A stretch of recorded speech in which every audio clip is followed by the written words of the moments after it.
السلام علیکم دوستو، تو آج ہم بات کرنے والے ہیں حابیل اور قابیل کے واقعے کی۔ یہ واقعہ بہت مشہور تھا۔ یہ دونوں حضرت آدم علیہ السلام کے بیٹے۔ تو ان کا قصہ یوں شروع ہوتا ہے کہ حضرت آدم علیہ السلام کے 20 بچے ہوئے تھے، جو سب حضرت حوا علیہ السلام سے پیدا ہوئے، اور یہ تمام بچے جڑواں تھے۔ کچھ مفسرین کا کہنا ہے حضرت حوا علیہ السلام 120 مرتبہ حاملہ ہوئے اور 240 بچے پیدا ہوئے۔ سب سے بڑا لڑکا قابیل اور لڑکی کلیمہ، سب سے آخری لڑکا عبد المغیث اور لڑکی امت المغیث تھی۔ پھر یہ بچے زمین میں دور دراز پھیل گئے اور تعداد میں بڑھتے چلے گئے، یوں انسانوں کی نسلیں آباد ہوئیں۔ ناظرین کرام، حضرت آدم علیہ السلام کے دو بیٹے حابیل اور قابیل کا واقعہ بہت مشہور ہے۔ اللہ تعالیٰ نے قرآن مجید میں بھی ان کا ذکر کیا ہے، اور قرآن مجید میں ان کا ذکر کیا، اس کا ترجمہ یوں ہے: اور آپ ان کو آدم علیہ السلام کے دو بیٹوں کا سچا حال سنا دیں۔ جب دونوں نے قربانی پیش کی تو ان دونوں میں سے ایک کی قبول ہوگی اور دوسرے کی قبول نہ ہوئی،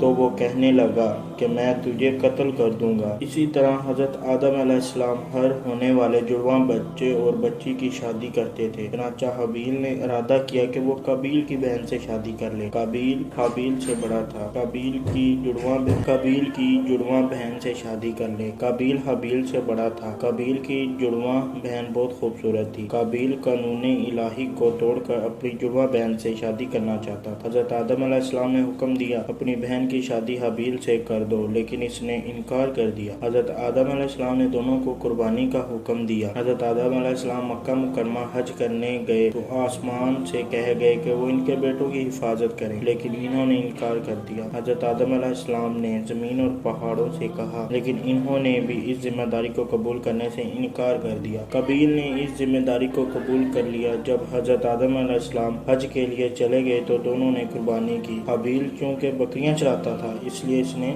موٹا تازہ بکرا ذبح کیا، جبکہ قابیل جو کھیتی باڑی کرتا تھا، اس نے بیکار فصلوں کا گٹھا بطور قربانی پیش کیا۔ اس دوران آسمان سے آگ اتری اور اس نے حابیل کی قربانی کو کھا لیا۔ قابیل کی قربانی ویسے ہی پڑی رہی، جس پر وہ سخت ناراض ہوا اور کہنے لگا کہ میں تم کو قتل کر دوں گا تاکہ تم میری بہن سے شادی نہ کر سکو۔ حابیل نے قابیل سے کہا، اللہ تعالیٰ اس کی قربانی قبول کرتا ہے جو پرہیزگار ہوتا ہے۔ حضرت آدم علیہ السلام کو دونوں بھائیوں کی قربانی کے بارے میں فکر رہتی تھی۔ وہ چاہتے تھے حابیل کی قربانی تو قبول ہو، لیکن قابیل کی قربانی قبول نہ ہو۔ اس پر قابیل نے حضرت آدم علیہ السلام سے کہا، حابیل کی قربانی آپ کی دعا کی وجہ سے قبول ہوئی ہے، لیکن میرے لیے آپ نے دعا نہیں کی۔ پھر اس کے بعد اس نے اپنے بھائی حابیل کو دھمکیاں دینا شروع کر دیں۔ چنانچہ ایک رات دیر ہوگی لیکن حابیل کھیتوں سے نہ آیا، تو حضرت آدم علیہ السلام نے بڑے بھائی قابیل کو بھیجا، دیر کرنے کی وجہ معلوم کریں۔ ہو گیا تو حابیل وہاں موجود تھے۔ چنانچہ اس نے کہا، تمہاری قربانی تو قبول ہوگی لیکن میری قربانی نہیں ہوئی۔ جس پر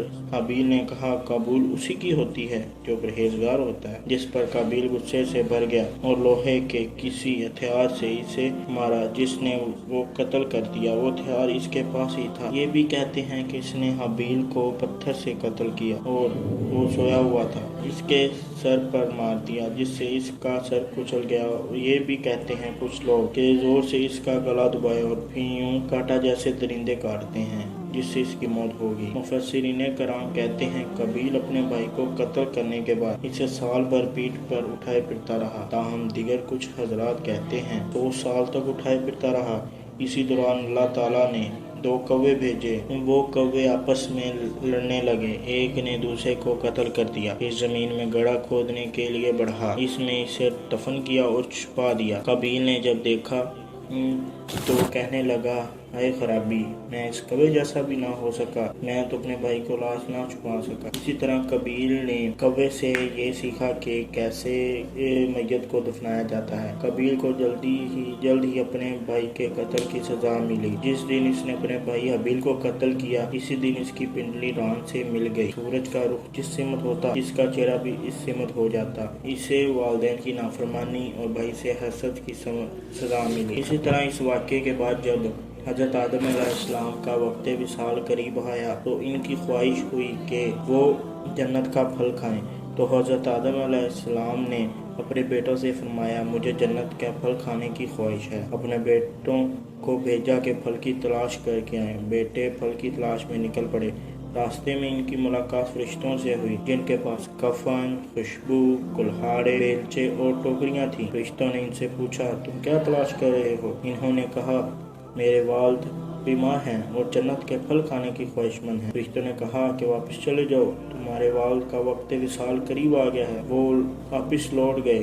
حضرت حوا علیہ السلام جب فرشتوں کو ان کے ہمراہ دیکھا تو حضرت آدم علیہ السلام کے پیچھے چھپ گئے۔ حضرت آدم علیہ السلام نے فرمایا مجھ سے دور ہو جاؤ، میں تم سے پہلے آیا ہوں، تم میرے اور میرے رب کے فرشتوں کے درمیان نہ ہو۔ حضرت آدم علیہ السلام کی روح قبض کر لی گئی، انہیں غسل دیا گیا، کفن پہنایا گیا اور خوشبو لگائی گئی، پھر ان کی قبر تیار کی گئی اور نماز جنازہ ادا کرنے کے بعد قبر میں اتارا گیا۔ فرشتوں نے تدفین کے بعد حضرت آدم علیہ السلام کی اولاد سے کہا تمہارے لیے تدفین کا یہی طریقہ ہے۔